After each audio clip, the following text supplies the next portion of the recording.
Okay. All right. So I'm going first. So we'll jump to my third slide. Hi, everyone. I'm Jared Shepp. I'm an associate teaching professor at ASU. This is now the start of my 7th year. And Ganesh kind of highlighted a little bit of the unique story that I have, but I was a student in EPICS 14 years ago now, aging myself. I think I look younger than I am. I don't know. Anyways, as he mentioned, my mom, we got a flyer in the mail. My mom was like, "You're taking this," because she was one of those, you should always do the extracurriculars. And I didn't know how to say no to her, so I joined. And now she likes to say that I am where I am because of her, which I'll let her have that one, even though there's a lot of hard work in between. But very simply, I was a student in the class. Then when I started my PhD, well, I should step back. I did a couple of projects highlighted on there. There was a water purification project called SafeSip. There was another one called Sustainable Storm Solutions, which was looking at removing trash from stormwater. So when it rains throughout the city of Phoenix, the rain picks up all the trash throughout the streets, goes down the streets and down those curb drains. For us, it kind of disappears, but what actually happens is it goes into that storm drain and then gets dumped into Tempe Town Lake or the Rio Salado River, the Salt River, or the Rio Salado habitat. So we looked at a couple of things with that. And because of different things that I'll talk about in a couple of slides, we did some startups with varying degrees of success. Did not make tons of money. I did not retire off them. So I always like to tell the students that a lot of the examples I bring up in class are my own personal examples of like what to avoid because we did a lot of things wrong. And then I also like to talk about a lot of our current teams and what they're doing well and not well to kind of really supplement the material. And was a co-director for 4 years and then became the director the last 2 years and trying to guide the ship. So that's me. Dustin Davis. I'm the engineering instructor at the Met Professional Academy. I've been a teacher for 12 years. I've been teaching at seven. This is my wow. Nice. And home HG, I also teach at the Professional Academy. I'm a technology teacher. Last year was my first year at the Met and doing EPICS. I've been teaching for 20 years. And I'm Chris Record. This is my first year at Met, but I've been teaching for 27 years. I'm an adjunct at GCC. I feel like a little bit of an imposter because I am campus and bioscience person. I have no engineering experience at all. And so this will be my first time doing that. I guess I should caveat, we do it together where we have groups where they're engineering tech and bioscience students in one group on one project. So we'll do it all together. I'm Michelle Loveman. I'm actually at East Coast, but I teach like robotics engineering. I'm an engineering degree at all, and that's really for my kids. They need to teach and doing it, and I do for robotics.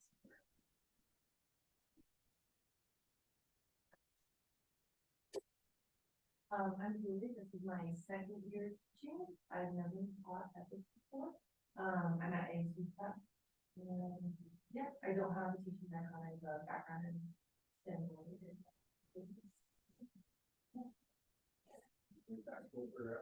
You're teaching today as well. I teach intro advanced STEM, engineering and space science, and machine genetics. Supporting both doing. I work at ASU Prep. I am STEM strategy for our schooling system. Remember about 12 schools, digital, we have really different kinds of models. My background's in engineering. I mentioned that I'm a bachelor's and master's, worked in industry. But my teaching has always been as I put it best as a community educator. I kind of like you. I guess I was a parent that was hosted some robotics class. I started a company and taught that for some time, Stemology Club and things like that. So my hope is that as they're kind of piloting this, how to expand this and hearing what you just said is how, right now we've got our STEM teacher, but like how do we make this more STEM discipline teachers and special teachers. So I'm here to. And that was kind of the point today, was to do exactly that, these connections that are happening, on all levels was kind of the point. I can go ask Michelle, can you hear us? Can you say who you are? Yeah, so hi there. Can you guys hear me? Jared? Okay, so Yes. hi, I'm Michelle. I'm a coworker of Elaine's. I'm a coordinator for outreach and student recruitment.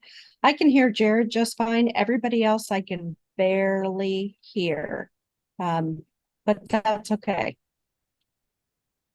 Do you want more than that? She's at home, she was supposed to be here, but, then, what is it, your family flew in early or something?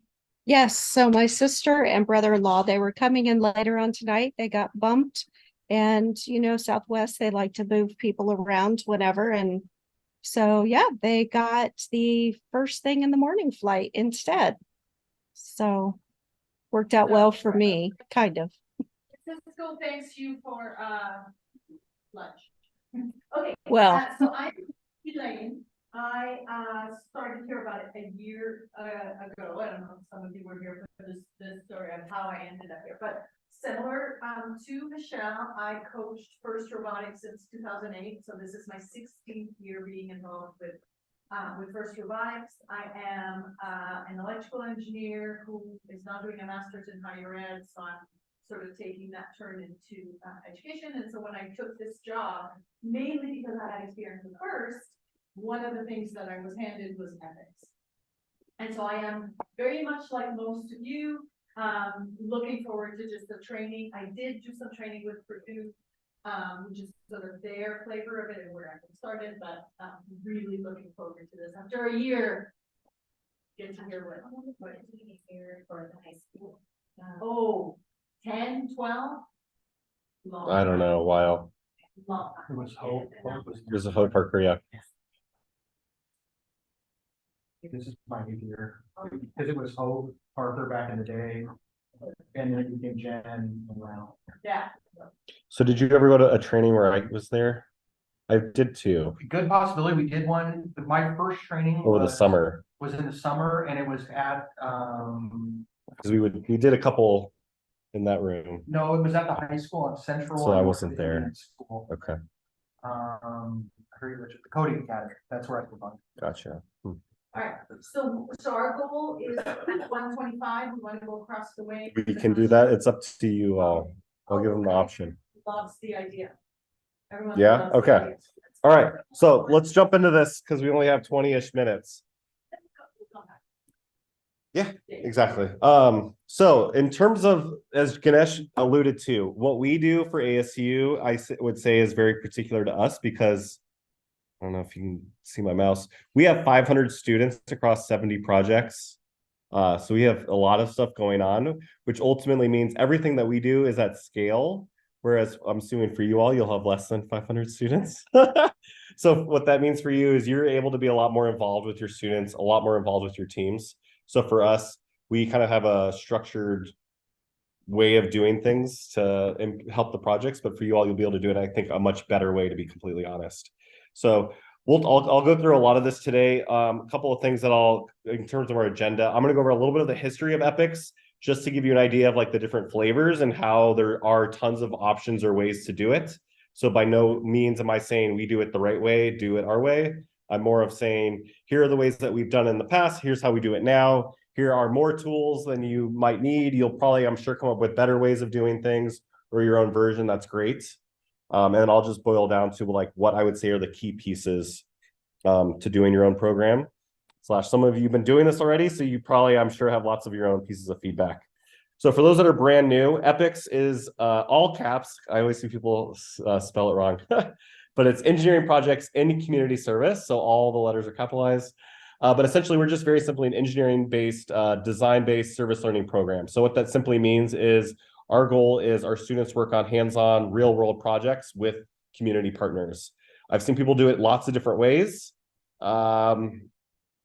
Whether or not I agree with that, I guess, is a whole nother topic. But we have EPICS both here at ASU. We have a couple of community colleges that teach it. So right now, South Mountain Community College, we have an instructor there that does it. We actually have 9 universities in Vietnam who teach EPICS as well. They do it very differently. That was my facial expression a second ago. And then we're actually launching it now in Indonesia as well. So those partnerships are due to ASU winning big grants, doing more of these global engagement type things to ultimately get students to come here. For the international stuff, it's grad school. So a lot of people do things all slightly different ways. Of course, Purdue started EPICS in 1995. Their program is slightly larger than ours, but basically on a year-to-year basis, they kind of see us and them as their own. We're 2 different flavors, and they happily accept our version. And they'll send up people to us saying, hey, go to ASU, happy to do it their way, or you can do it our way as well. The biggest difference between us and Purdue is Purdue does each individual class is a project. So they might have 25 classes with 25 projects. Each of those projects are broken down into 3 sub-teams to fill out a class. Whereas we have 2 classes, just multiple sections of that. So each of our classes will have 15 projects plus potential sub-teams. So we have a very different structure. What does that mean to you? I don't know. Take that info with however you'd like to take it. The other piece of our description here is social entrepreneurship. So we do highly encourage a lot of our teams to try to start a venture. It's completely optional, but we do have some internal pieces I'll talk about for that. That's Yeah, start their own companies. Is that new? new, because before it was one person solving that problem, and to compete and win the ethics award, you had to actually fulfill to that stakeholder. So that venture is new, and that's cool. Yeah, so here I'll jump to this slide. So we've had 4 EPICS directors now, which is broken down into those 4 bullets. So in 2009, there was a huge focus on social entrepreneurship. So in other words, all of our projects have one community partner, so one person that has the problem.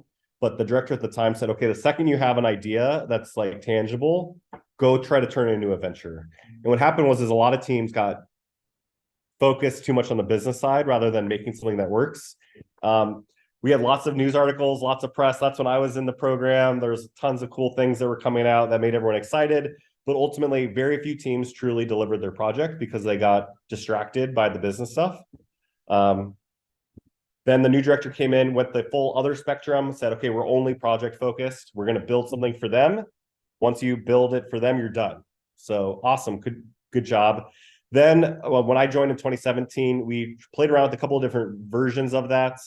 And then the last basically 2.5 years now that I'm the solo director, we're focused much more on, okay, get something that works for one individual partner. Once you've kind of gotten something that meets their needs and solves their problem, you can continue on as a venture. So more of a step-by-step process rather than this like all or nothing type thing.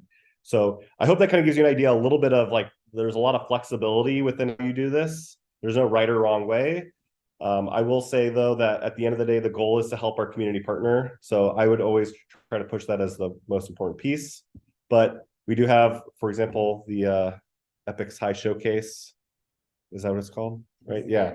Last year, a lot of people did really cool stuff. I would argue some of the teams were better than our college teams. So we'll talk more about that too. But yeah. Projects are the partners they find themselves. Yes. Should we just jump around the slides a little bit? We can't. So I've done so many of these trainings that and based off all of your experience here, I'll blow through these slides and get to that.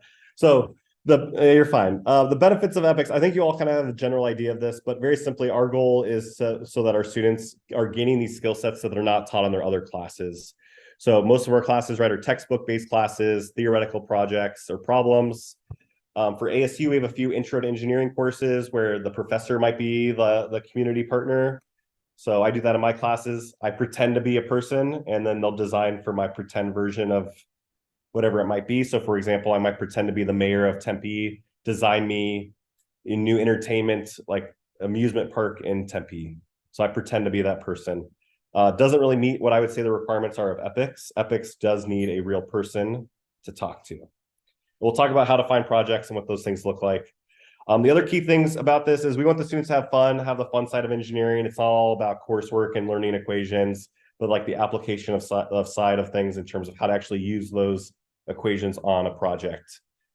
And then how we build out our program, I don't know if it would look like this for your high school, but all of our students across all majors, all years, freshmen through seniors, they all work on projects together. So we don't have like senior projects or freshman projects.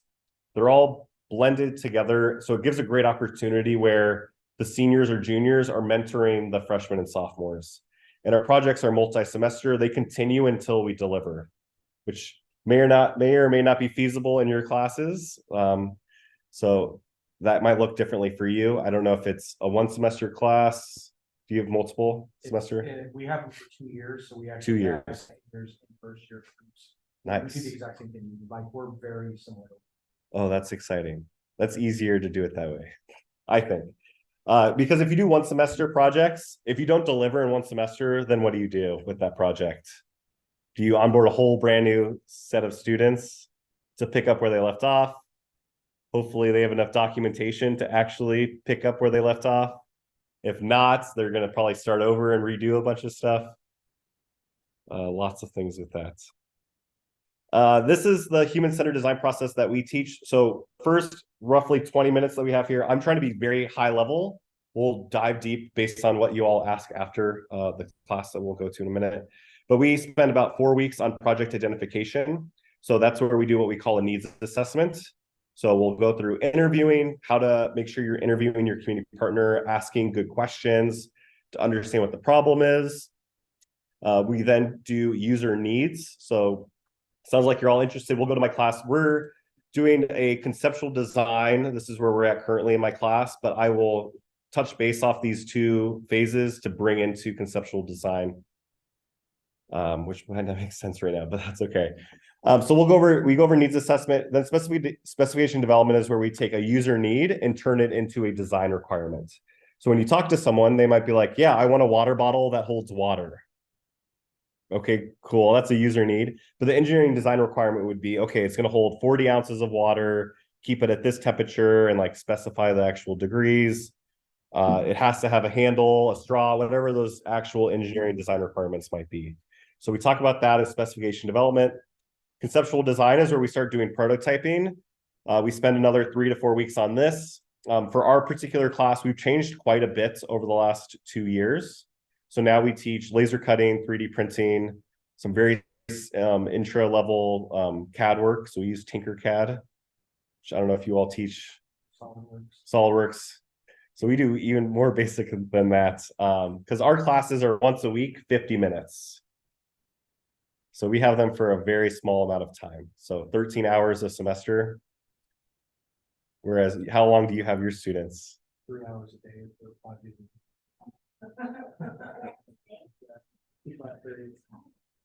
And then for 2 years. Yeah, you might have to run half the training. I was like. Yeah, you could probably go through our whole curriculum in like 2 days. We're through the curriculum. In a We're already month. through the curriculum. Pretty Yeah. much. We're already into the project phase, finding stakeholders, all of that stuff. So that's the difference between college and high school, right? I guess college is like, here's a little bit in person, figure out the rest outside of class, which is tough. Time management skills, I guess. Then we go over detailed design, which is focused on, okay, what type of materials, trying to start really like planning for maybe, making multiple versions. Then we talk about delivery and like user manuals, training manuals, maintenance manuals, those type of things. And then service and maintenance. So how do we ensure this thing isn't just a one-time solution, but they actually know how to fix it if it breaks. Really, when it breaks, it's definitely going to break at some point. And then we kind of retire our project, or maybe it turns into a new EPICS project. So a key part here is all the stakeholders here are in the middle. So meaning at any particular point, we should be going back to the stakeholders. I would say that's the key component between human-centered design and just engineering design. So typical engineering design would be, maybe you talk to them at the project identification phase. Maybe you talk to them again once you have a polished prototype, but you're only talking to them maybe 2 or 3 times. Whereas we want to talk to them every time we finish a phase, or more often potentially, if the community partner is willing to meet with us more often. So very high level, but we'll dive deep in a little bit. What makes it unique, very simply, is all of our projects are real projects with real people. So Vietnam, with their professors, they run it differently in that they run it more like a student organization or a club. So basically, they teach EPICS, but then the students have to go find their own projects. I have personally never had any success with that. Really, I don't know. Our students, maybe it's culture. You have, I don't, our students never. Well, when you say come up with their own projects, do you mean like maybe a project that could have tons of users? So what we do is Or- we have every student that wants to pitch an idea. We have the students vote on their favorite ideas. Mhm. And we have them rank what project they want to work on. We build our teams. And then like some come in with a stakeholder already, like second year will come in with a stakeholder already in mind. Some will just have like an idea of what they want to work on, and then they have to go find a stakeholder out. So they have to cold email, work their network, teach them networking, all of that stuff. And then they have to find their stakeholder and then do the interview process to find. Yeah. Because they may want to work in, let's say a community garden. Well, they find a stakeholder that's like, well, I really don't want a community garden. I just want it for this situation. And they kind of pivot. So what their idea that they have at the beginning may not be what their final result is. Gotcha. So they have to work through it, and we go through consider design, and I basically tell them the hardest thing for them to swallow is your opinion means nothing. Yeah. It's all the stakeholders' opinion, everything. If they want it yellow, you make it yellow. So Yeah. that's the hardest thing for the high school kids to swallow, is, in my opinion, really doesn't matter. Yep. So if they, to entice them, like, to be doing it in college, if they start their project in high school and then like expand it more. Absolutely. If they have a community partner, 100%. So the biggest challenge I have is we do have some students that come to us with a problem or a project they want to do. I tell them you have to find a person that will meet with you every couple of weeks to give you that feedback. The problem we find, I don't know, maybe we're asking the wrong people, but it's very hard for us to find someone that's willing to meet with us. Yeah, I don't know. So like, for example, this is kind of what, so for example, like this, for us, we have a lot of seniors that graduate in May. So sometimes our projects fail, if you want to call it that, or retire or get archived. So we had on board about 30 new projects this year, which was more than I had planned. So a bunch of them, I decided to try to have the students find their project. And we're on week 7 and they still haven't found a partner. And our semester is 15 weeks. So it's like a research project now for like half the semester. So for example, we have our projects in Vietnam and we have a study abroad there. We had some students who really want to do a project with monkey conservation. And we've been contacting a bunch of our contacts there, but we still do not have a person that's willing to meet with us consistently. It's the scale, because when we used to have big scale projects like that, Yeah. it was hard to find them, and we had to sit down and go, okay, these big projects were hard to get community partners, but we narrow them down, and we just pick a smaller scale. Like with Yeah. one student, she was deaf but could speak, but she didn't know how loud she was talking, so the students worked on an Arduino-based listening device that, depending on the decibel of a room, would tell her if she's speaking loud enough or soft enough for someone to hear, and she wore it. Mhm. One person. You know what I mean? That Yeah. just scaled everything way down to where it's really not a huge, like monkeys in Africa or whatever, you know what I mean? Yeah. There's no way we could achieve that. Okay. So that's how Interesting. we did it. Smaller, find an individual user. Or, say, finding people at the time. What are all what are the reasons that they get that, like, as a community partner, so it just don't have time, isn't working, or interest, or does anyone ever say stuff? Because I was on the flip side, and I remember those days, and so often we were asked to come and do something. I did stuff for high school all the time, but it was a combination of interest. But I'm just wondering what it is right now. Yeah, I hear every reason. I don't know. Like, for example, we have one project, an ASU professor basically had been talking to some other faculty and he wanted to come up with a 3D printed like cosmetic teeth for people in rural tribes in South America. And I was like, oh, 3D printed project. That's so be perfect. We have 3D printers. They can make stuff. Whether or not it gets there, we'll figure that out. We have, 2 years to figure that out. And then when I really push came to shove, he's like, actually, I don't have time to meet with the students. And I was like, it's only like once a month for an hour. And he said no. So I don't know. It just happens.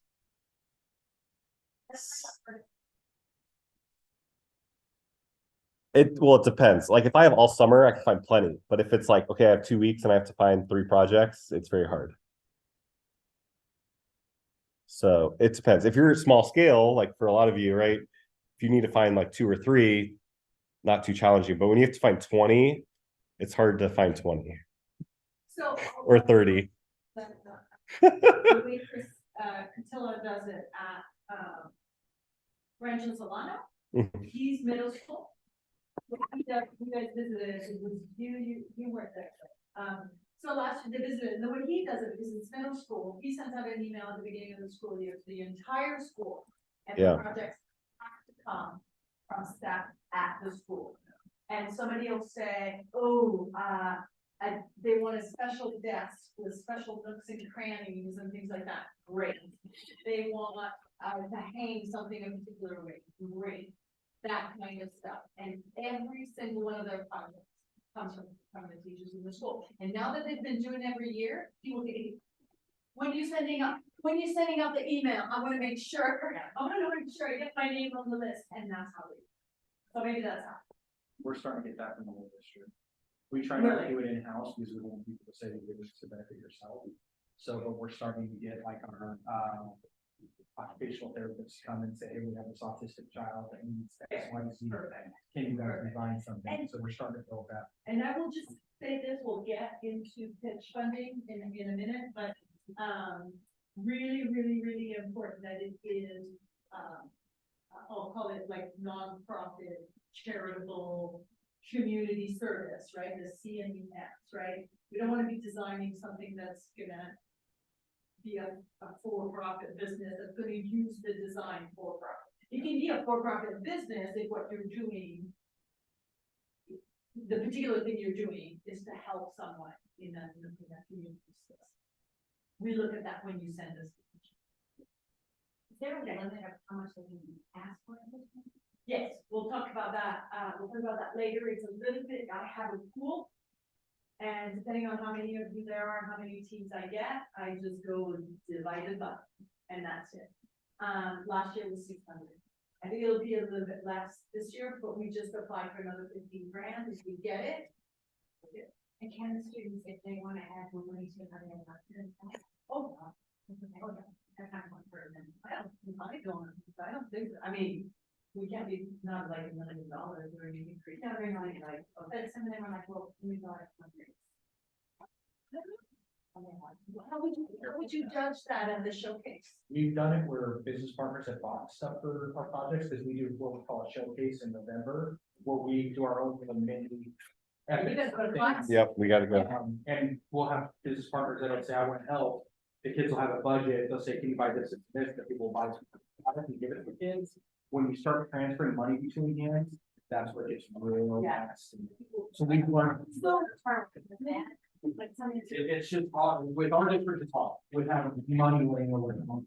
And who decides where it goes? It's just easier to have a budget and have someone buy the product and. Are we coming back here? Oh, yeah. Yeah.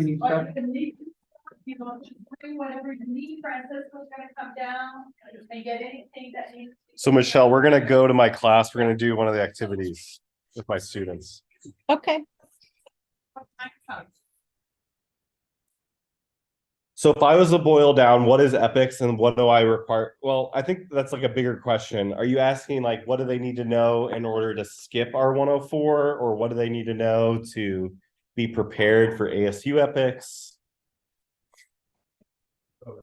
I guess from the perspective of like, I can tell the difference when I'm receiving a student. Like I was an 8 last year,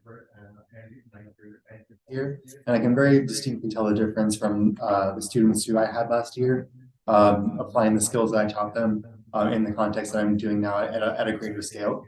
And so it's like from that perspective, like, is there a particular skill set, like in particular that would help you, I guess, going from local community to national and global engagement, as far as like scalability for the EPICS program? Yeah, so for me, the biggest thing is we want students to recognize that the first steps of the design process is identifying the problem first. Because too many times, like even today, I slow them down, but it'd be very easy for students to go, oh, build a chair, I'm building a chair. And there's an activity that we run, and I'll kind of show you it. It was created by Stanford's design school or IDEO in terms of the wallet activity. Have any of you heard of the wallet activity? Yeah, you run them through. I was gonna have you all do it, but I'm glad you've done it. But essentially what the wallet activity teaches the students, first part is you imagine what the ideal wallet would look like for you.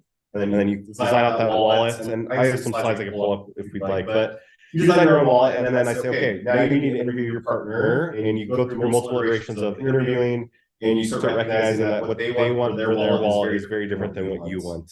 So I'd say that's one of the key learning objectives is that everyone wants something different. As you mentioned earlier, if the community partner says it needs to be yellow, it's yellow. Like even if you think it should be green, doesn't matter. That's what the community partner wants. The other piece that we then run them through as they're doing the wallet activity is kind of what we did today: user needs, design requirements. They then start designing solutions. They then learn how to get feedback on their solutions. They iterate. And a lot of times with their end goal, and it doesn't always happen. So we played with different ideas. Jen Velez, I guess, was doing a phone case, which I don't think would accomplish the main goal. Sometimes we do backpack. But the end goal is the final solution might not be a wallet at all. So it's the idea that if you think of something as solution-based, you're only going to consider what is presented in front of you. But when you really do proper project identification, you'll consider ideas that solve the problem that are not what you would consider traditionally would be the solution. So that's kind of like the in a gist.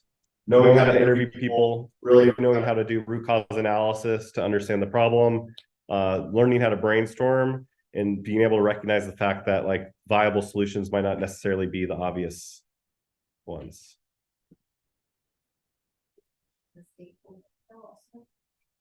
Having a rubric or some, I wanted to know more, like you asked that question about you were talking about how to interact and say, you know, the rubric involved, like is it something is there something you feel that's guidance for that interaction with the stakeholder?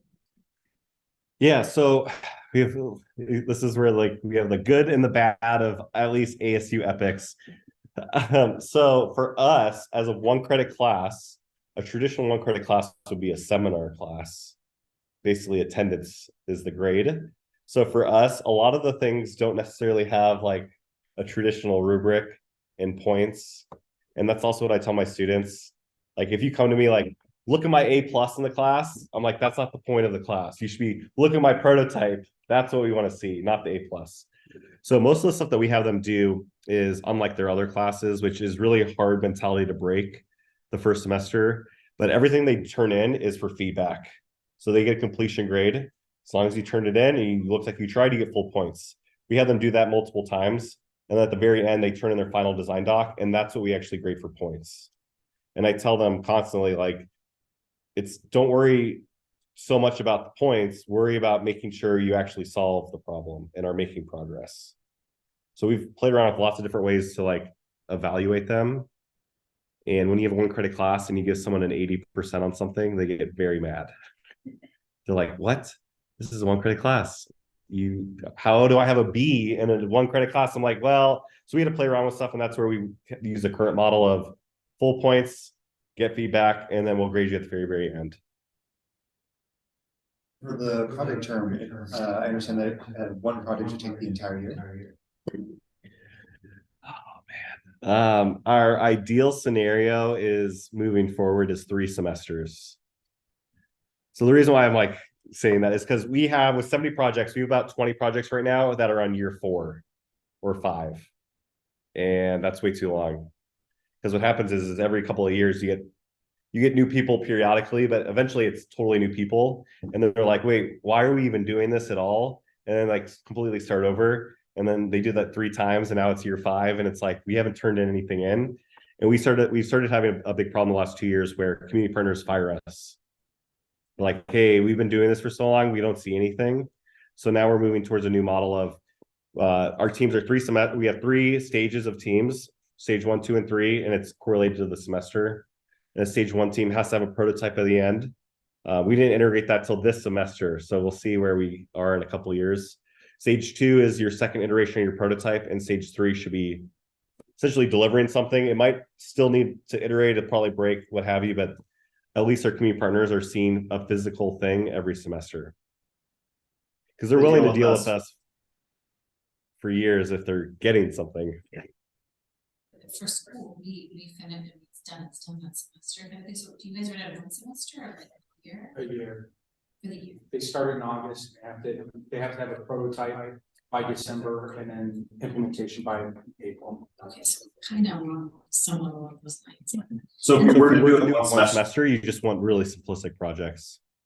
Be very direct. And then do you reuse, like you were talking about those plastics, so it sounds like you are having multiple teams come through on the same problem base, basically, or the same ask by that client.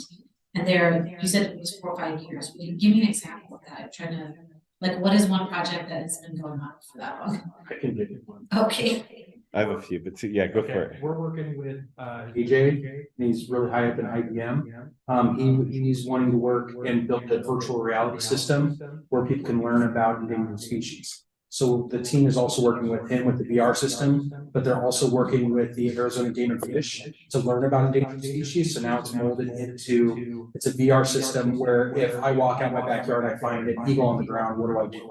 How do I interact with it? How do I take care of it? Who do I contact? So it's a virtual reality realm that we're working with him and the Game and Fish to design this virtual reality system. Last year, it was an iteration where basically created where there's a virtual reality, there's a house, backyard with things, all this stuff. And there was an animal. Now this year, they decided to go to a platform, and then now it's going to be implementing different animals and all that stuff. This one's going to be a multiple year, but like he's saying, if we didn't deliver something last year, he'd be like, why am I coming Friday? Why am I meeting with you? Why am I meeting this person? Why am I paying for this very expensive VR system for you to do nothing? And so you have a phased approach into what you're delivering per phase. We do kind of a project charter. So they have to predict what they're going to do by the end of the year. Where are we going to be by the end of the year? And that's where they're aiming, and the stakeholder has to sign off on it. So all that. Okay, that's pretty cool. Awesome system. No, that's a great example. So ours is similar. It's always these complex projects. So we have one that takes text on your computer screen and converts it to like a Braille keyboard. So it'll pop up, they'll read it, and then it'll go to the next line of text. And they're on year 5. They can do 1 character, which is fine. Google has a product, but it's $5,000. They're trying to make, a lower cost version. So a lot of our projects are things that already exist. They're just trying to make the $100 version or $200 version. Well, sometimes there's a reason why it costs $5,000. So it depends. We have a team right now that's developing gloves that they can use sign language, and the gloves reads the mimic of the hands and it speaks out what they're saying. So we have we have like an identical project. Yeah, we have a project like that too. And then it reads, there's sensors on the thing, all the joints. And it takes them forever because they don't necessarily have the skills. Now don't take that project. Neither do we. That's the kids' problem. So yeah, we run it the same way. I do not know. Do not code, but we have 30 coding projects. I always tell the students, the first week I know more about the project than you. Second week, you know more than I do. And if I know more than you, then there's a problem. Yeah, that's good. I should tell them that. That's so interesting. And I explain to my kids where this is real world. You're gonna have to come up with a problem, come up with some kind of solution, learn what to learn it, and then apply it while you're learning. That's real world. So I don't have to code, I don't have this, but we get projects with them out because if they run into a problem, we have business partners that we can reach out to that can say, hey, can you look at their code for us? They're having a problem, that kind of stuff. So we help them that way, but they have to have code for us before we'll get anybody. The mentors, and like the program mentors. How does that connection work and what's been your experience, I guess, we have, because we haven't had any opportunity mentors yet. Good, the bad, the ugly, which one do you want? No, whatever that you can share to help us, I guess. In person's better than online. I won't take them online anymore. I will never take them online either. I've learned that the hard way. In person, they need to commit and be there when they're gonna say they'll be there. Sometimes they'll be there every week and they're rock stars. Sometimes I got class, I got this, I got that. Yeah. The more they got skin in the game, the better it is.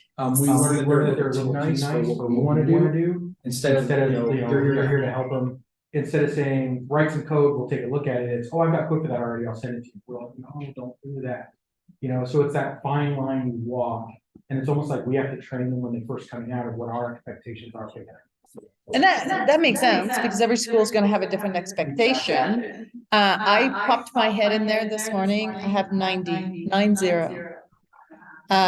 resumes to look at. So I'll have, a good pool of people to look at. There's some The people EPICS high mentors, so they're mainly my students. Yeah, Jared has sent a few of them my way, so I'm gonna look to make sure that they are students that have EPICS experience. But so we have a budget and we up the salary. So just so you know, they get paid to do this.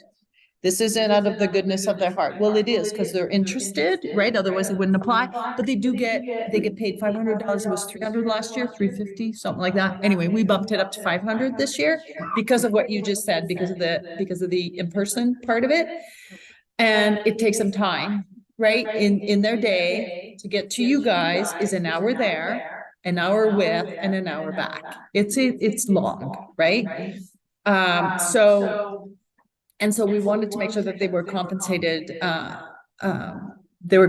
appropriately, and so you can, but they only need to go per the job description once every other week. They don't need to go every week. And when they go, they don't drive, we pay for their Uber. So really we budget 700 per. You're Ubering them Oh over? yeah, Wow. absolutely, and they're not allowed to drive. Because Oh, if they're not something was allowed. to happen, that would not be good, right? So we Uber them, we pay for them to get Ubered over there from their campus. So if they're a Poly student, we Uber from Poly, and if they're a Tempe campus, we from wherever they are, but that's what we'll compensate them for. So all that to say, I'm about to get into these resumes of the mentors. So I will have, I've got 6 budgeted for this semester. So I will have them for you, could be, very soon, next week, maybe as soon as next week. So, Is it by proximity? Like, nope, he's on Poly? no, it's by whatever, no, I mean, they go all the way to wherever, gosh, Lord Almighty. Peoria, it takes them, I mean, Shabam was telling me it takes an hour to get there, right? Just about, yeah. Yeah. Which they create problems because sometimes you really show up. Yeah. So they're like, Yeah. They They have classes and things like that. So it's much more about schedule than it is about location, because from a location perspective, it would make a lot more sense. I mean, it makes sense to have a. Of course, and we'll try to do that because then they walk across the parking lot, right? So that makes more sense. And with 90 applications, I promise you I'll have some good poly candidates for you, but that makes sense. You're downtown, so does this make more sense? Tempe makes more, yeah. He's gonna have to donate his time, or you have to take someone else. And then you guys will get 1 or 2 people, because you're, yeah.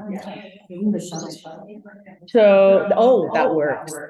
Okay, that's really good. That's really good. So that you'll have to decide what you want to do. And then you guys, then what I can try to do is have, because it's pretty big, your group, that what we talked about last year, that was, yeah. And then the other schools, I know, Shadow Ridge doesn't want a mentor. They don't even take funding. And then I've got a couple of new schools that I don't know what they're gonna want to do yet. So anyway, I will have mentors.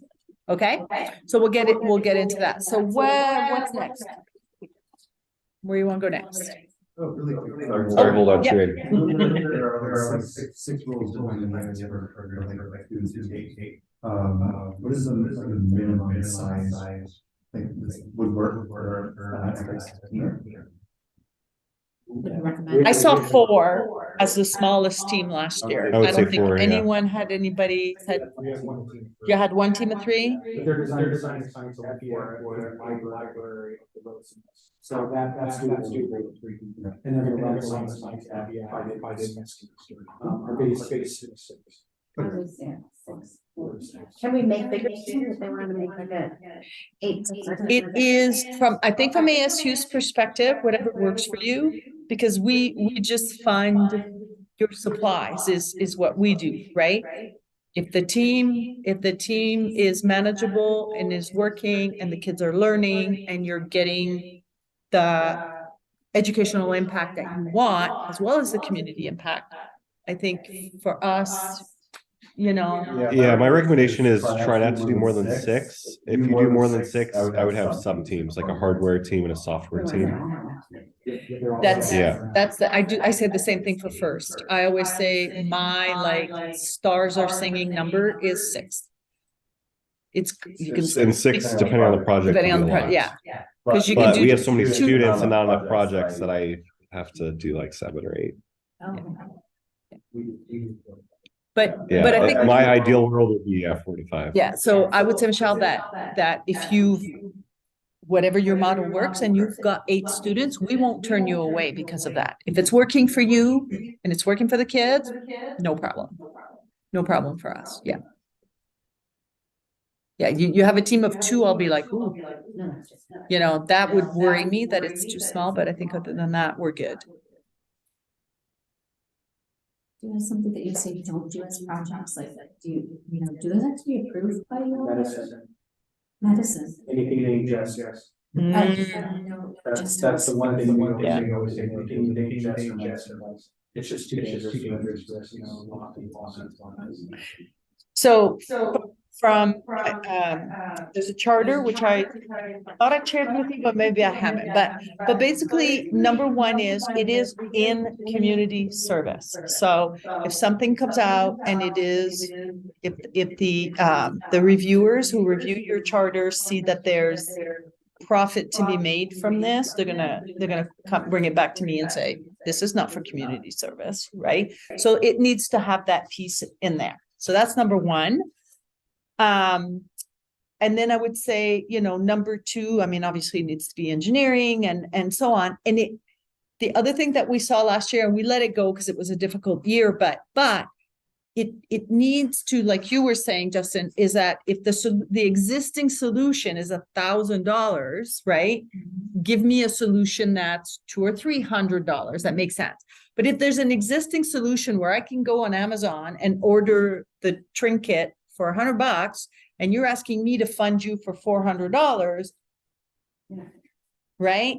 Like I said, there were some like that last year and we let it go because it was a difficult year and we just wanted the kids to learn and we let it go. But that's not the intent, right? We want, when you go into the showcase at the end of the year in April, and when you guys come to that, your teams will go in a room with reviewers who are Jared and EPICS mentors and EPICS students. And they'll go in there and they'll explain what their project is. They need to be able to show the judges, the reviewers, whatever you want to call them, they need to be able to show that all that was available to these people was $1,000 solution, and we did it for 150, right?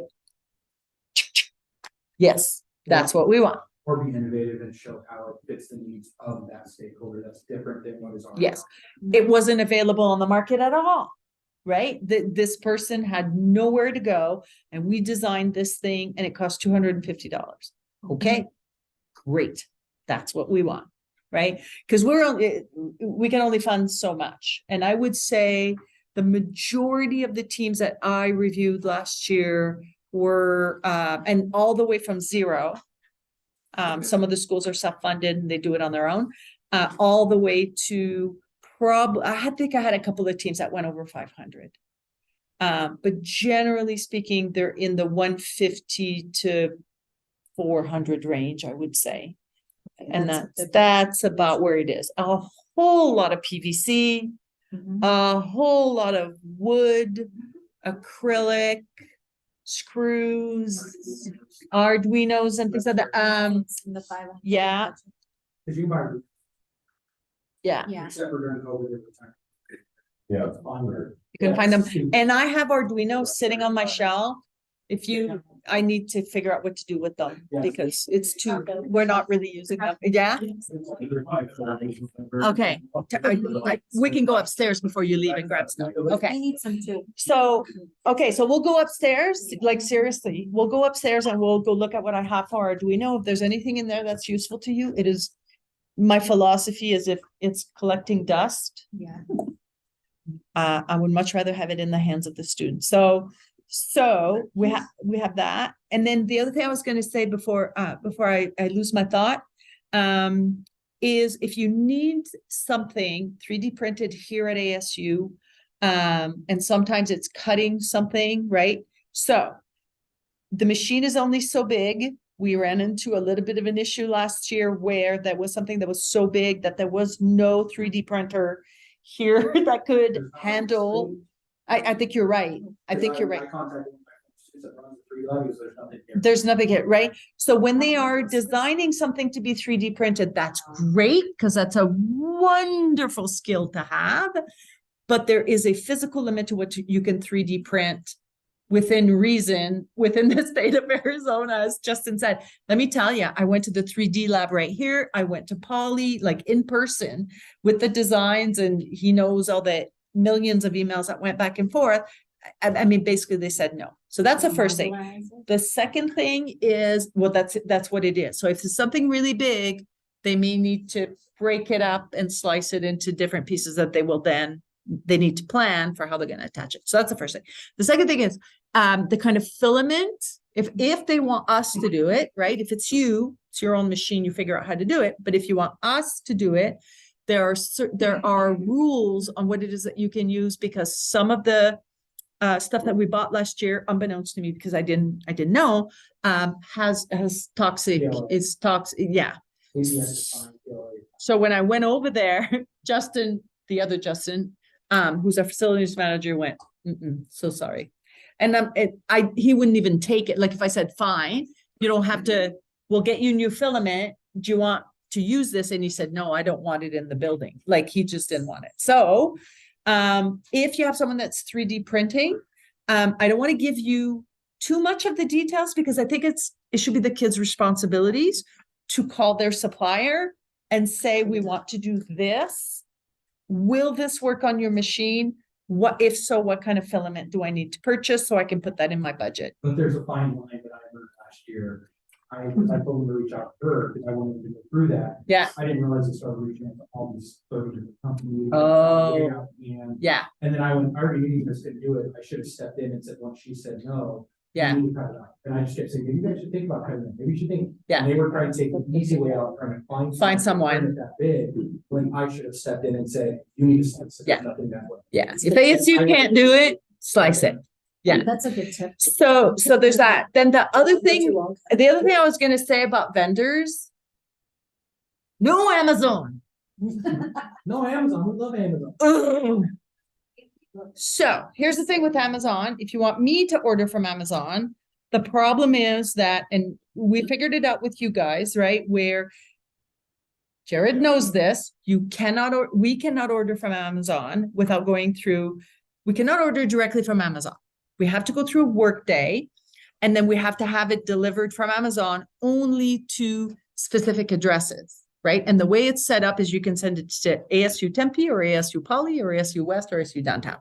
So what we had to do with you guys last year, and you, and whatever the other schools were, we had to get ASU to put you had to be approved way up there by someone to say this is allowed. And then they put it in, and then Francisco was able to go in, order from Amazon, through Workday. Then it gets approved by my business manager. Once it gets approved by my business manager, it can only be delivered to the school. So no, I- So this is why I will do Amazon for you. If you want me to do Amazon, that's okay. But you should be okay because you're ASU. So that should work okay. You're already in the system. You're already in the system. Because we did it last year, right? We did it last year. Now, here's one thing you guys need to think about is that when Amazon delivers, they can deliver whenever, right? And so if the school is closed at 6 p.m. on a Thursday night and they leave the box, what do you want them to do with it? Right? Do you want them to leave the box there? It may or may not be there the next They day. deliver it to my house. Well, I know that's. that's kind of where I'm going, right? That's kind of where I'm going. Can I get that approved? I don't know, but I think it's a better solution. Or it can come to me and then we'll figure it out, right? But I told Ganesh this year, I put so many miles on my car last year delivering, like you guys have no idea where I drove to get that hose. Who had the hose? The 50-foot white hose that was water and it was a fridge or an air conditioner or whatever. I was almost in Tucson to an Ace Hardware to get it because it couldn't be found anywhere. And I drove all the way down there and it was just incredible. We couldn't get it. I'm willing to go get stuff from the students to make it easier on you. So here's one way that I have to be very, very careful. I cannot put anything from Amazon directly on my EPICS P card. So here's where I'm going with this. Last year, thinking this was going to make our life easier, we limited your number of suppliers to 4, right? It turned out to be a pain. I'm actually kind of going the other way. I would actually rather you went to the specialty McMaster and, Andy Mark and these kinds of places, because that I can put on my EPICS card. So It's not a problem. Not Amazon. We can go to anybody. And but all Amazon? Amazon and Staples. Amazon and Staples, although not a single person ordered from Staples last year. But Amazon and Staples are problems for me. Home Depot was fine, Lowe's was fine, Ace Hardware is fine. And then all these little, which one? You can store pickup at Home Depot. Yes. Yeah, we can do that. Yes. Yeah, that's fine. Oh, yeah. That's easy because I have an EPICS High Amazon account. I go in there, I pay with my EPICS High. I have an Home Depot and Lowe's EPICS High account. I pay with my EPICS High credit card. I have an EPICS credit card that is specifically for EPICS. Everything on that card is EPICS related. So I do it on that. And then I say, will be picked up. So I can put it in the Lowe's right next to you because I've been to that one to pick up stuff for you. To the Lowe's right there. And I'll just say, alternate pickup. Michelle. Okay. I'll totally pick it up. You don't have to ever go for me. Okay. But I can do that for any of you at a Home, yeah, but they can go pick it up at a Home Depot, at a Lowe's, close by, piece of cake. If it's a really weird, like PLA filament, something or rather that you need to go to some weird supplier, go for it. Do you have like a list of like approved vendors? They're all approved. Oh, Do you want to know who's not approved? Amazon and Staples. And again, it's not that Amazon's not approved. You can do Amazon. We will do Amazon. Just understand that I cannot go on the Amazon website and order it for you. Well, so the other piece of the It's just- Amazon is ASU, we used to do delivery to our building, but then things kept getting Yeah. lost. Now it goes to our inter-campus mail, then ASU delivers it. So that adds like 5 That's to it. 7 business days. It's slow. It'll happen, but it's slow. So And it's not any we can't do faster home than ad, the other like you said. ones. because if it's Amazon, we have to get the address, everything is hard coded. With Amazon. Amazon parcels that you can have things delivered to. Like they have those Amazon lock boxes outside of Circle K. No. No. No, Because we have to use our Workday a software. drop- And it's like think- only approved yeah. things. it's a drop down. Think of it as a drop down. That's And nice. what's in the drop down is what's approved, And right? they order on Amazon, this is even worse as we're getting into this. Whoever orders it, that's whose name's on there. So they can't go Jared's EPICS class. It's the Correct. student worker who bought it, which means it gets delivered and then they have to literally open the box, read what it was, look at the master list of all of engineering and match it and go, oh, Jared, I think this is yours. Yeah, But we got like 5 of them. We don't know who's the student. Yeah. Threw it on a table and said, figure it. Yeah. Yeah, it's like a nightmare. Like, exactly. And then the other thing I'll mention, this is a possibility, but it's also slow, is to do a reimbursement. We can do reimbursement. not Amazon. Can't reimburse Amazon. I haven't tried. You have to get special approval. Well, that's what I'm gonna Usually say. I messed up I was approval. gonna say it's probably requires some, but if I can show that it was delivered, that it was for EPICS, that it was PVC, right? Or a piece of wood or whatever it is, right? I'm just saying it's possible, but it'll probably be slow as in 2-3 months before you get your money back. But it's a possibility. So Easier for you. I mean, these reimbursements are Walmart's just fine, right? They can do a instant pain. pickup. As far as I So know, Walmart nowadays, great. kind of like Amazon. Yeah. Yeah. Yeah. I don't know if you can buy Ardeas, probably. you can do just about anything. Yeah. Delivered to. Yeah. And so so the first step is you'll send us your charter and your budget. I have the EPICS mentors review it. They give me feedback. Yes, no, I send back feedback. Once they're approved, what I did last year with most of the teams, not all, was I ended up Zooming with them and going through the list and going, you want this, you want this, you want this, right? Directly with the students while they're in class. We Zoom. Wonderful. It's a great skill for them to learn how that works. We're sharing, just like we're doing here, we're sharing screens. I mean, I was visiting my friend in Florida and I was on the phone. I went through and we did it in class with all the Rancho Solano kids. So it was one team got in front of the laptop, and we ordered. It was like, does the cart look good? Yeah. Flip, gone. Next. The next team came in.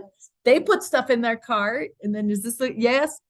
And then I put in the credit card and off it goes. Nice. So they got exactly what they wanted. And that worked out really, really well. And I think it's a good skill for them to learn how to do that. It's really good. So that's where I'm at with supplies. No Amazon. You can do Amazon. No Amazon. Just understand the consequences of going with Amazon. No Amazon. Because Amazon is so easy, that's why it's easier if you don't. If you, I mean, I think Justin brings up a good point between Walmart, Home Depot, Lowe's, Ace Hardware, you Target, you should be able to get what you want. Yeah. So, and then, but Arduinos, you can get through these little McMaster and, you can get through there and that works fine. I can put that on my card. That's okay. So like the grants That's and okay. quizzes, the Yeah. competitions here, those are something that you host or? So hang on, real projects, industry mentors. Yep. Yes. Initial back to those prototype. slides. Yes, let's go back to the Okay. slide. So So, I'm gonna shut up.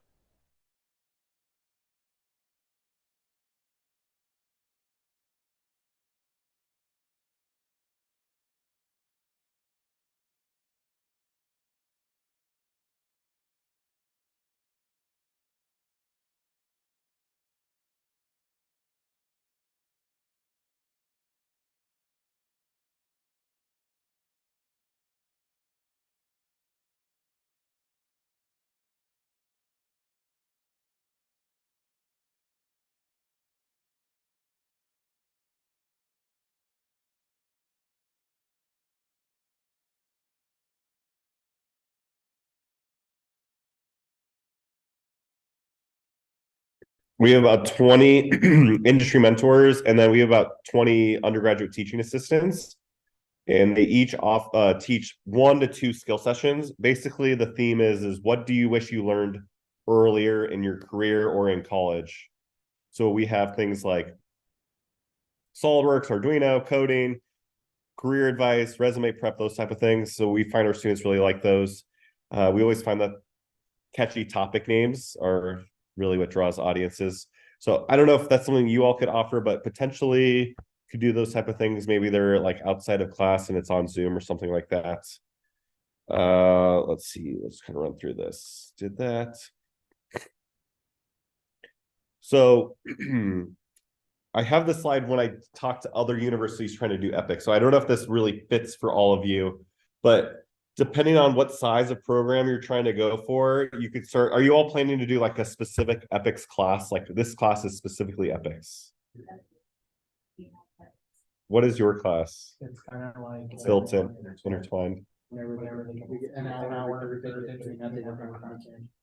And then we each. Okay. Different time on the curriculum. So yeah, I'd say there's two models to kind of do that. That's what we find at the university level as well. We conveniently have an EPICS class.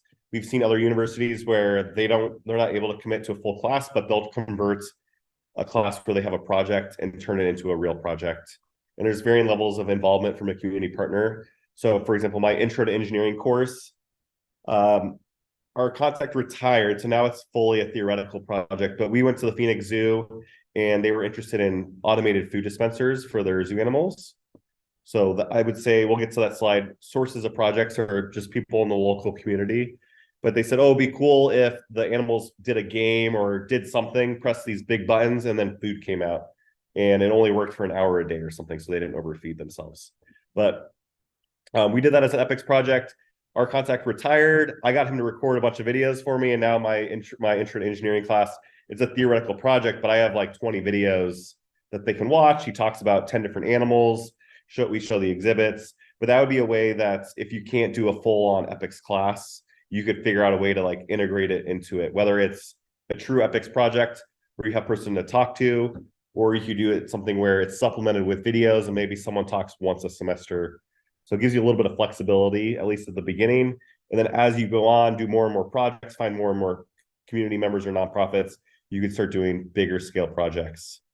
We'll get to more of that in a second. So what makes a good service learning project for engineers? So you want to find something that has that community based. So as you mentioned, nonprofit focused. We only do nonprofits for our undergraduate program. I do have a master's program. It is EPICS in name, but not similar to EPICS in any other respect. It really should have its own name. But we work with for-profit companies, primarily startups. But we run into tons of problems. Who owns the intellectual property? You have to have them sign non-disclosure agreements. It's hard to have them then turn in assignments if they sign documents or they can't disclose anything. So I would try to avoid those. We've actually once in the past had a nonprofit that wanted our students to sign off all of the rights to them. And I was like, why do you care? You're a nonprofit. And they're like, well, we don't want any other nonprofits stealing this idea. And I was like, oops. So what we try to do ahead of time is we have a MOU that they need to sign, a memo of understanding of kind of what that looks like. But ultimately, at the end of the day, we've found that to sometimes be a barrier. So we've kind of done this like, hey, this is our goal. Does this align? And if it gets to a point where something like that might happen, we at least have this understanding. But I would say ideally you have them sign something, or at least give them something if they don't want to sign it that basically says these are your expectations. So I will happily share you the one that we have. It's very simple. We expect you to meet with our teams once a month. We expect you to commit a couple of hours in these meetings. These are the things we expect. Some people don't want to sign it. Big nonprofit, they're like, oh, our lawyers now have to approve it. I'm like, let's not get the lawyers involved. But that's, something to think about when you're looking at groups. So if you go to a huge nonprofit, like, what is it, Feed My Starving Children, and you give them a document that needs to be signed, you might not get it signed. If you go to a small nonprofit, so we do some projects with Stardust. Are you familiar?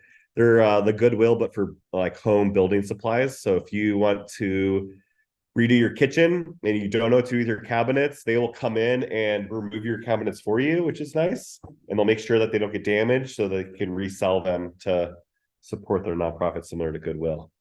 So they're smaller. They're like, we don't need to sign it, or we will sign it. We don't really care. But for bigger national size ones, you might run into some challenges. Other pieces of advice is you want to make sure the project is scoped but not so much that they're being told what to do.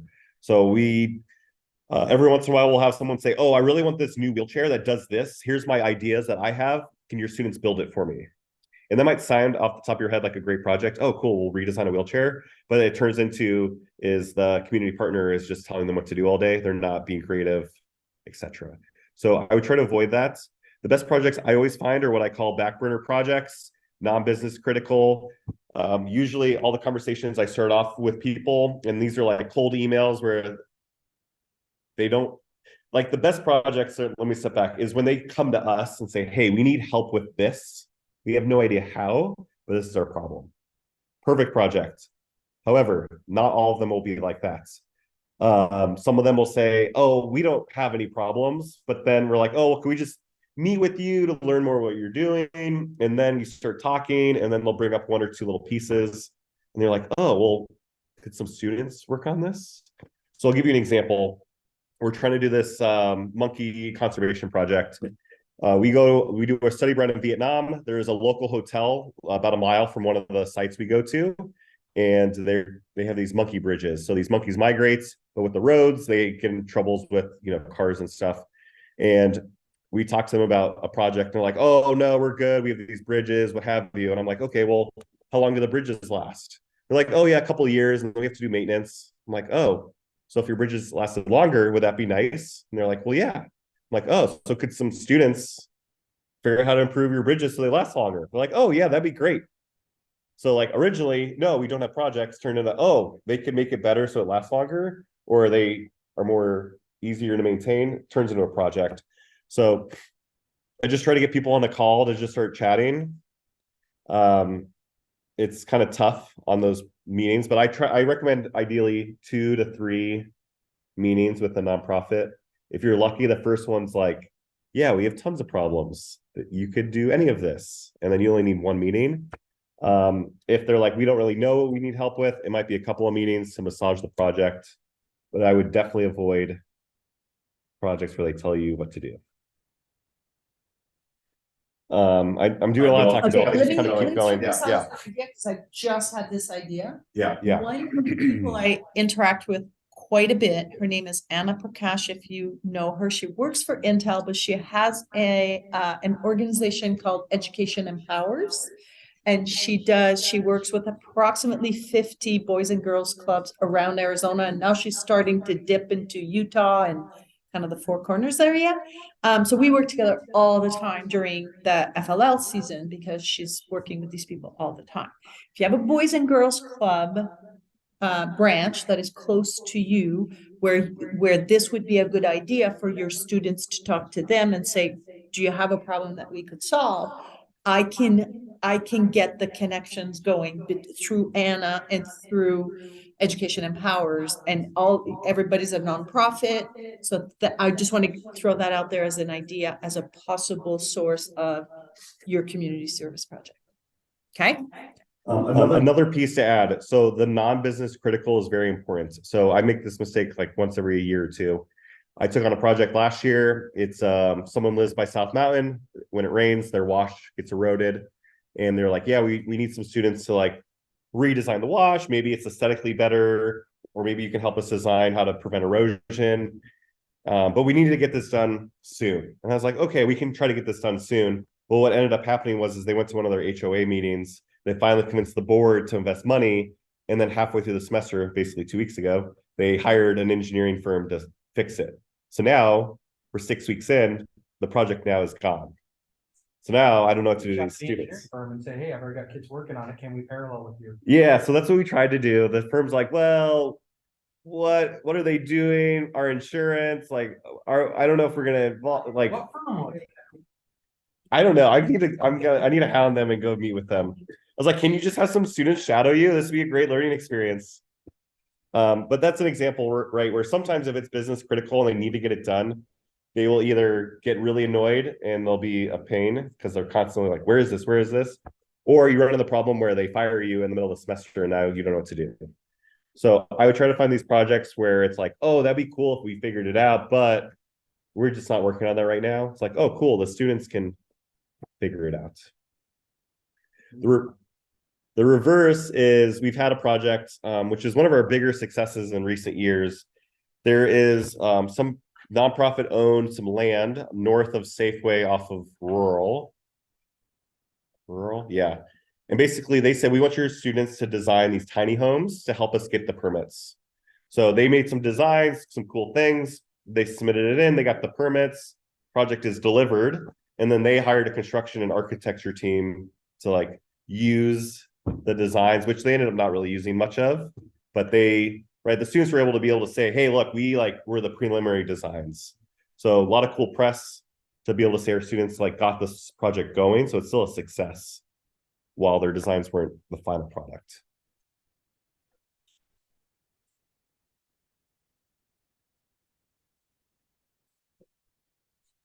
Yeah. Architect has the stamp, construction companies like, oh, these are cool, but we made tiny homes before, like we're just gonna do our cookie cutter. Those type of things. Really easy, low-hanging fruit projects are ones on campus.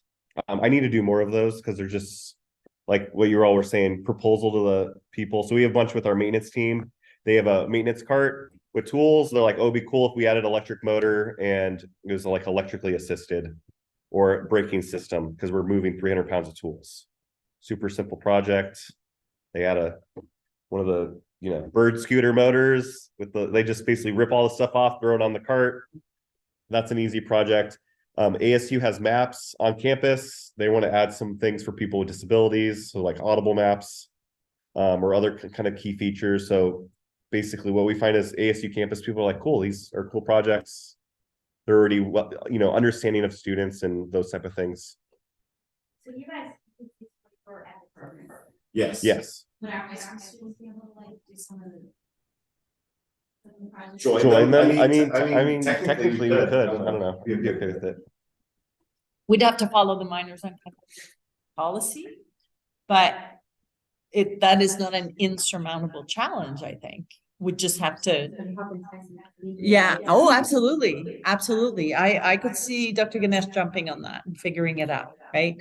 To have the high school students on campus doing engineering, working with faculty members, we could probably figure that out. I would say, yeah, the only problem is like Transportation. timeline. I would just, While we're in class. Yeah. I mean, we could play around with it, but It's a thought. some other projects we've done, voice activated elevators. Another project, a for-profit company beat us, but there's a couple of crosswalks where it's it's like motion detected to start the push to walk.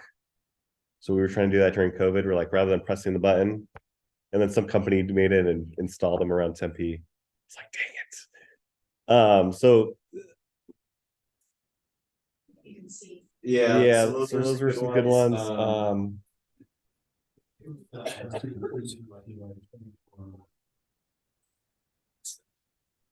We've never had that happen. It's usually come March, it's crunch time. Like when it's crunch time and such, because you've got a certain amount of time that you've got dedicated, you that's quite a bit of time that you have. How much time do you devote? Like to EPICS, I guess, at the school. Is it like an hour a week or, I mean, our kids are. It's not a set time, but they do a lot of it on their own. Okay, that's what I was gonna ask was, do they meet outside of It's not just school? an every class. What happens if a kid or a group submits a proposal and then they change their whole design and change everything because it's not working out anymore? That's perfect. They're learning. And they need more supplies, you mean, or? No, that could be a problem. Yeah. It depends on the budget, I would say. If they ordered $100 worth of stuff, they used it, they built it, and it didn't work, and they're like, we kind of need some help, I would be okay. Okay, but I think if they come to me with $500 worth of stuff and want another $500 worth of stuff, I just can't afford that. It's just not in the budget, right? So it would depend. They can buy their own stuff. But they could buy their own stuff, sure. I don't even know if that comes up in judging at any point, right? I think they look at the budget and how did you fund your idea a little bit, but if you say, we did it, we got the funding from ASU, it didn't work, so we went out on our own and bought our own stuff and did it because we had to redesign it, I don't think that, Okay. yeah, I think that's fine. And then I always look at it from the point of view of what does real life look like, right? What would you do in real life if that happened, right? You'd have to go back to your sponsor and say, so sorry, we're gonna need a bit more money. And then you gotta figure it out. So either the project stops because you spent too much money, or, you know, so I would try to emulate that. Really. More of what I just said, but starting a new partnership. I have like a scope meeting, explain the expectations of them, the outcomes provided by the students, just making sure everyone's on the same page. So for us, they're only committed 3 hours a week for the students. So I just try to make sure that they fully understand what that is. I would say you could definitely say no to projects. Don't feel like you have to say yes, because you're just setting yourself up potentially for a headache if it's not a good fit. So even though you might be like, oh, I still need one more, and you find one, you're like, I think I'll make it work. My recommendation is to not do that. Because I run into the same problems, right? I accepted that wash project, and then now I have these students once a week bothering me like, hey, what are we doing? What are we doing? I'm like, I don't know. So like what I did, we have contact who used to work for the city of Phoenix, who's a civil engineer. I was like, email all your people, and now there's like 20 people I've contacted to try to find a project. Still don't have one. So I don't know. It's just one of those challenges. Other things to kind of think about is like, what are the capabilities of your students, making sure those things align well. The other common problem I have a lot of times is I will onboard a new project. I will scope it out. It seems very viable for my students, but a lot of times with what the curriculum is that we teach them to ask questions like, do you want, or how are you going to power this? And they might say, I don't know. And here's the example. So we're designing a rainwater pH monitoring system to see if there's acid rainwater in Vietnam. So I scoped the project of, we're going to catch rainwater, we're going to measure the pH, and it's going to tell us what the pH is. Pretty straightforward, using Arduino, not going to be that complicated. 3 weeks later, I checked in with the team. They're like, yeah, we're having problems with the batteries and the solar panel. I'm like, what do you mean? They're like, well, they told us that it'd be cool if it was solar powered. I was like, well, that was not what I talked to them about. And they're like, yeah, and also we're having this problem with the mobile app. I'm like, what mobile app? So what happens is they go to the partner, they're like, oh, would you like a LCD display? And they're like, yeah. And they're like, well, would you like it to be on your phone? Yes. Would you like it solar battery powered? Yes. Would you like an online database you can look on your computer? Yes. So the community partners are just always going to say, yes, these things sound cool. So sometimes these projects turn into very simple to a big project. So what I tell my students now is we have them do a statement of work at the start of the semester with the community partner, and I can share that document with you. Mine's not the greatest because it's like the first iteration of, but basically it's breaking down the project into one small piece for the semester. It has to be approved by the instructor so that we're not all of a sudden an 8-person team is trying to design 8 things. We want 8 people designing one thing. So I might say, cool, eventually you might have a solar powered battery system, but that's phase 4. Yeah, you gotta, and that's the tough part. Like we have this study abroad and we've gone there to Vietnam now 3 times and we still don't have, we haven't left anything there. And the last time, I blame myself on this, I forgot to do it. We should have just bought pH strips and just told our partner, hey, put a cup out when it rains, measure the pH, and email or WhatsApp, that's what they use, WhatsApp us the pH. And then it's not a prototype by any means, but at least we're getting data to like figure out if this is even important or not. I've also found that in teams, my favorite saying is if I got 40 working on one project, every hour is an hour of work. If you divide it up, I get 4 hours worth of work out of every hour, because they like to work one thing at a time while all of them are working on one thing. And if you do that, this folks are too big, you can't get them done. So that's my favorite saying. If you're all working on one thing, I'm getting an hour worth of work out of 4 people. You're working on different things, you get 4 hours worth of work out of each hour. Yeah, I actually say something similar. That's funny. So We have our 15-minute class once a week and a 50-minute team meeting once a week, which is where I tell them, hey, right, your 50-minute meeting as a team should not be you all working on the same thing. And basically what we do is at the start of each meeting, we try to get them to use like agile, or we do action item lists. So at the start of the meeting, you should look at what were the things done last week. By the end of the meeting, you need a new action item list. It is very easy to let them get away with an action item list that has the action item, the person responsible being the team. So I do not let them get away with that. I say each individual person must have an action item. Because if your team says we're gonna all look up things about Arduinos, it's gonna be one person and the other 7 did nothing. So- Where they have to document the website, what they read, even if they use it or not, because if you're not documenting, you're just surfing the internet. So we make them actually document every single website they look at for their entrance project. So RACI, responsible, accountable, consulted, informed. I teach that to robotics teams, and it is exactly what Jared just said.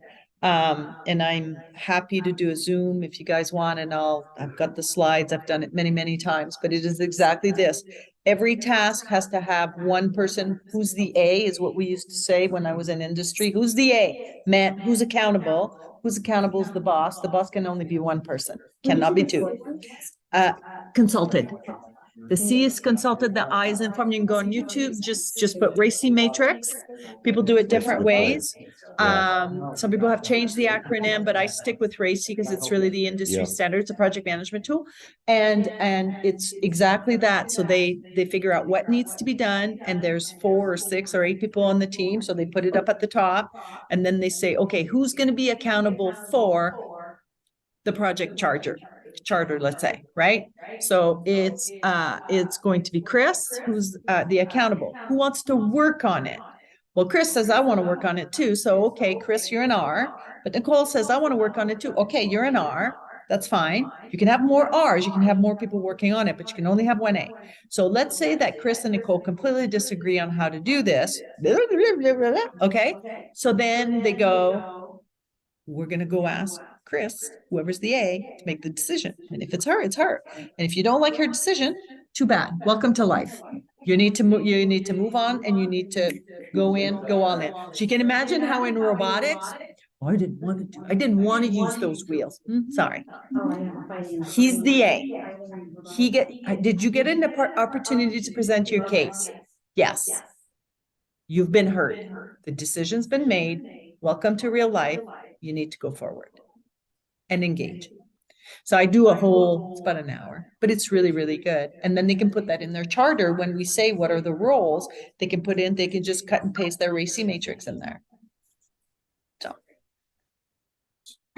So what is success for a project? Ultimately, I kind of evaluate this in terms of these 3 bullets. So learning outcomes, we want them to realize what the engineering design process is. So back to that like circular process. Identifying the problem first, not just rushing to the solution. We want them to recognize it's an iterative process. So kind of what we talked about today in the cardboard activity. We have a nice diagram where so many teams spend the whole semester designing, but never building. So we want to flip that, spend the whole semester building, iterating, getting post and or pre and post surveys from the community partner, those type of things. Because you don't know what you want you don't know what's working until you build it. We want to have strong community partner involvement. So we recognize that there's this exchange of knowledge. So while our students might be the engineering piece and teaching our partner a lot about technology, the partner is also supplementing their knowledge as well by teaching them about the real world, how nonprofits operate, and having that human aspect to the project. I would love for all of our projects to deliver, but that's not always necessarily the key part. So just being okay with the fact that they're learning the whole time. As long as they're doing things and being productive with their time, they're being successful. So another example I always like to share is we've had quite a few projects like this now over the years. We worked with the city of Clarkdale, which is over by Cottonwood by Sedona. So they wanted us to help them have access to internet in their parks. So poor cell phone reception. They wanted us to design a Wi-Fi like mesh network with Wi-Fi routers throughout the park. And basically our team looked at all the potential options they designed a cool system where they would have routers throughout, but they found out it was going to be around $3,000 to $5,000 for all of these routers, the wiring, digging trenches to place the wires. And then the competitor products were like Elon Musk's Starlink, which is satellite internet. That's $500 plus like $100 a month. So they looked at all the options. They showed it to our community partner, and their partner was like $5,000 plus. Still, we have to pay whatever Cox $50 a month versus $500 and $100 a month. They're like, well, we've always looked at Starlink, but we figured it'd be cheaper to do this. But you've now convinced us Starlink is cheaper. They did Starlink in their parks.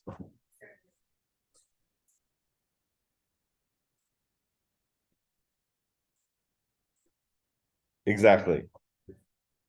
So the students at the time were like, do we fail? Like, we just bought the competitor product. We're like, no, you went through design thinking, you evaluated all the solutions, you provided the options, and they chose one. And they only chose that because you created this engineering argument to pick that one.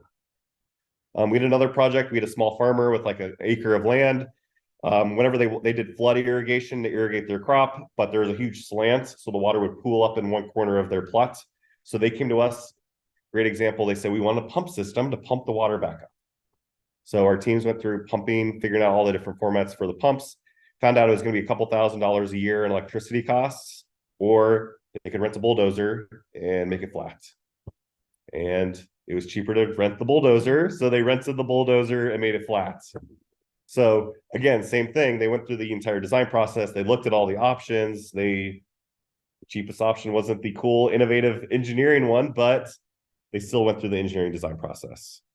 So be aware of that. I have another team right now this semester. They're trying to make a biogas. Like you put organic, like leftover food and stuff, it breaks it down and creates methane. They're trying to make their own. They found a competitor product. It's like $700. We're going to try to make our own, but I have a strong feeling the $700 one it's going to be cheaper than what we'll make. So I told them, hey, go find all the different options that are on the market, show them to your community partner, see what they like. Because a lot of times what happens is they'll be like, oh, this one's perfect, but it's missing this. And their project turns into that. So we have a prosthetic project. We were trying to make a new prosthetic. Our community partner was like, he has this like $10,000 prosthetic arm. After lots of meetings, we came to find out that we're not going to improve $1 billion company's prosthetic arm, but he kept attaching a rubber band to his prosthetic arm so he could attach things to it like groceries. So the project turned into, let's make a cool attachment to help him carry groceries. So these projects will change and pivot and all these type of things. And you have no idea until it happens. And that's where I talk about a lot of stuff in class is just, we have 70 projects. And over the years, you start coming up with cool examples. So in your program, do they compete? So we've tried that in the past. We used to do one community partner to one class. So when we were, because my boss wants us to be 2,000 students. So we're like 2,000 students is 600 projects. Yeah. So we said that's impossible. So what? There's 3 of us. So there's me, the director, and then we have 2 other teaching faculty that teach the classes. We have 20 industry mentors and then 20 TAs. So we have a ton of people involved. But we were like, well, how do we get 600 projects? We can't. So what if we had one partner? They had 10 teams who competed. And then we found out 10 teams was too many for one partner to have all the meetings. And they canceled us halfway through the semester. We don't have time. So now we had 10 teams without a partner. So that was a disaster. So we don't really do that. We tried this. We tried this last semester with Vietnam. We're trying to do this like global EPICS program. So we did a competition. There's a school in Vietnam that needs to be renovated. So we had like a clean water project, an energy project, and like a smart classroom project. And it was with the Army Corps of Engineers. And similar scenario, we're like, hey, we're going to have 30 teams. We're going to do 3 meetings. And then you're going to have 30 times 5, 150 students in these meetings asking you questions. It didn't go very well. So they break into the 3 options of projects and all the teams are competing. So it worked fine. It was not ideal because our partner again was like, we can't manage 150 students asking us questions. But we told them, you signed up for this and agreed to it ahead of time. So that still worked. Whereas previously when we had 10 projects to one partner, they didn't agree to it. We did it without telling them. And there's actually treasures for teachers, which is on here. They're like, we can't do 10 projects. I'm like, just meet with all 10 teams all at once and just talk for an hour. Just do that 3 times. Too many emails. So we're running out of time. So 11 minutes. Here's another cool project we did, Jenny's trailer. I'm not going to show the video, you can watch it, but essentially we had an ASU project manager came to us. They won like a $10,000 grant, and they use that money to buy a trailer that City of Tempe now can use to drive around to the parks. So during the summer when it's hot, the people that are homeless can go inside and cool off. So basically it's a simple trailer with the AC unit and a bunch of chairs, and they can give them water and stuff. So our EPICS team, this is an example of too complex. They designed the solar power. It was a solar power battery AC system. Too complex. They spent the whole semester trying to figure it out. I should have jumped in sooner. The partner didn't necessarily fire us, but they eventually were like, we're just going to hire a company to install the solar panels and batteries because our students are not construction people. And we quickly pivoted because it had to be done by summer. So we just pivoted very quickly to, we're going to design a couple of like the layout of the inside with chairs and stuff. Much smaller piece. Yeah, so basically we took on the very simple job of measuring the inside of the thing, found the right chairs, how they would situate them, which is still technically some level of engineering, but not as cool as we're going to design the solar panel and batteries. We have this happen way too frequently, but a lot of times our students rely too heavily on thinking they have to do it themselves. You can absolutely buy a complex piece and they can do an add-on, like the biogas thing. Like I haven't seen what it looks like, but I'm sure there's very specific parts that are welded together and all these things. Sure, we could do it over 5 years, but no one's getting like 5 years is too long for a project.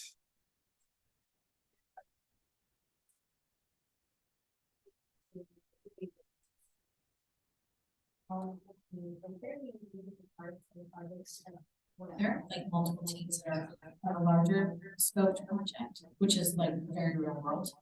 Yeah, so we have some projects. We're looking at coral reef restoration.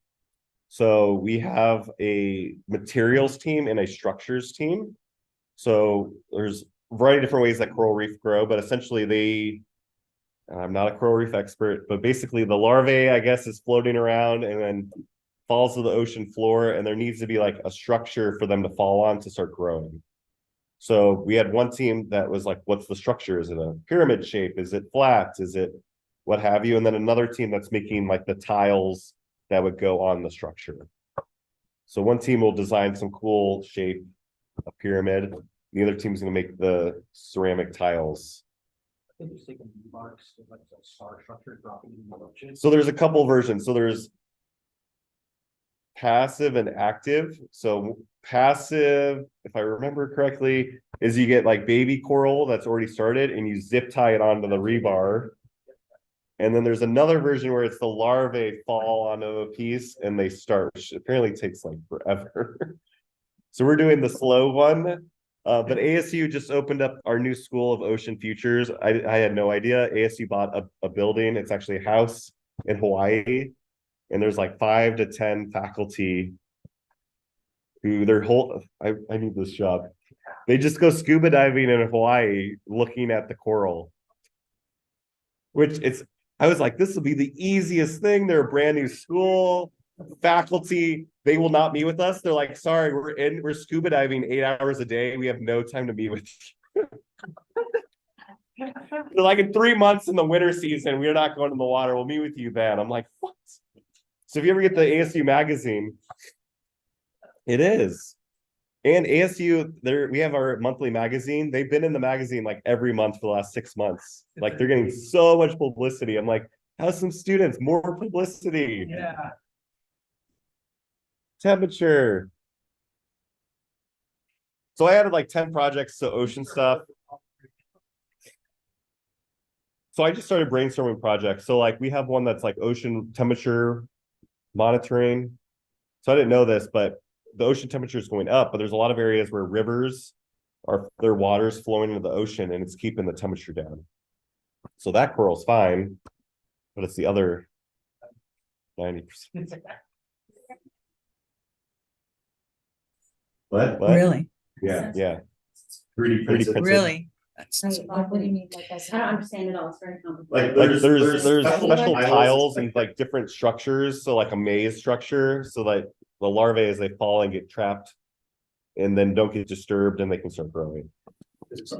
So I'm looking at Blow the to push it away questions you and stuff. guys sent out. Is there anything that, can we, how to expand? I mean, from our perspective, how to expand is, yeah, you tell us, you sign the agreement. Yeah, It you're in. sounds like- I think listening to the teams here too has helped me see how you have taken it and made it your own, because those are the questions we had, is how we can make this our own. We have existing other classes while we've offered it as unlimited. Yeah. We do have existing structures that we could combine it with Yeah. and think of it a little differently for as we go on. Yeah. So I think that's what- Even Purdue, when I took the class with Purdue, even Purdue said, make it your own.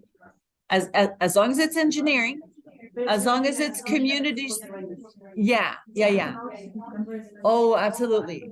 With your permission, yes, I can. I usually put everybody in BCC until I have everyone's permission, but we can even create little chat group. Somebody just said a Google, just a Google group of some kind where people can go in, and I know you guys are Teams based, but you upload documents, do chatting, whatever tool you guys want, we can set it up, and then it's an opt-in, opt-out type of a thing. I think that would be really great. I think we talked extensively about partnerships. Are additional grants needed? No, if you can keep it in the 300 to 400, 5 max. If I have a few of them at 500, it's okay.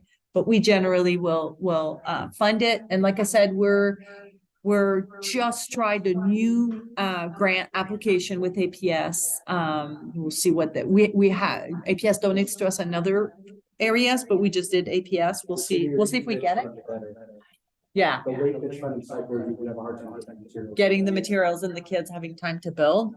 Overview of the EPICS program ideally operates. I mean, I hope you got a little bit of that today. I think that was your question, Max. Yeah. And I'll also share all of our slides. And then we have, this is what this is, our folder. This is what we create for every team.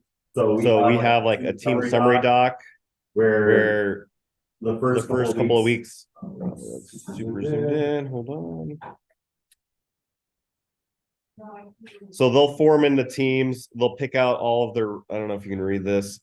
We have team roles. So who's in charge of each of the roles. Common problem we have is the team leader tries to do everything. We're like, no, the team leader, you're just in charge of making sure everyone else does their job. So we have that document. We have team norms. So they agree on how they're operating.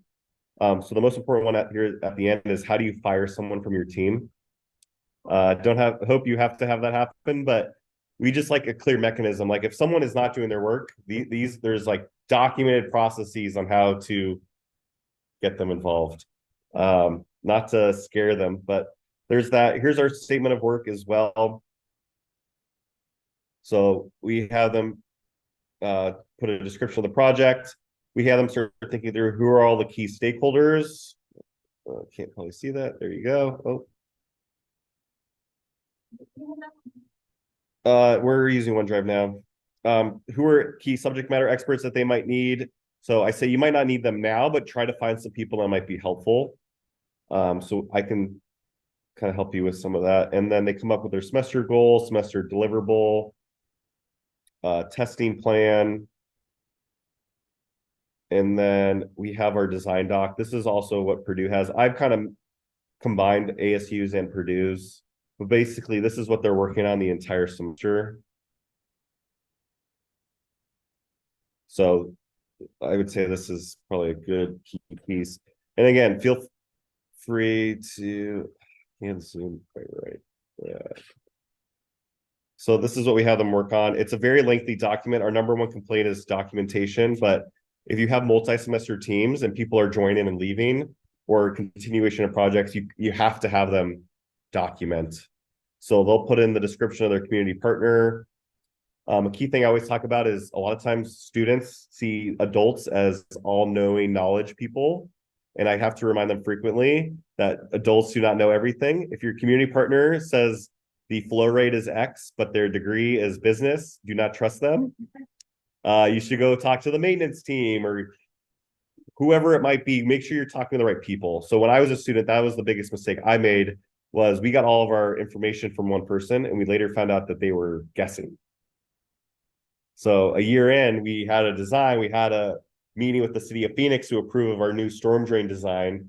And we assumed the flow rate was like basically one swimming pool per 5 minutes. We found out it was like 10 pools a minute. So the flow rate was like 1,000 times higher. And this guy in the back of the room, maintenance, was like raises his hand. He's like, that will literally rip that out of the ground and throw it 50 feet. And I was like, what do you mean? He goes, go back to that photo.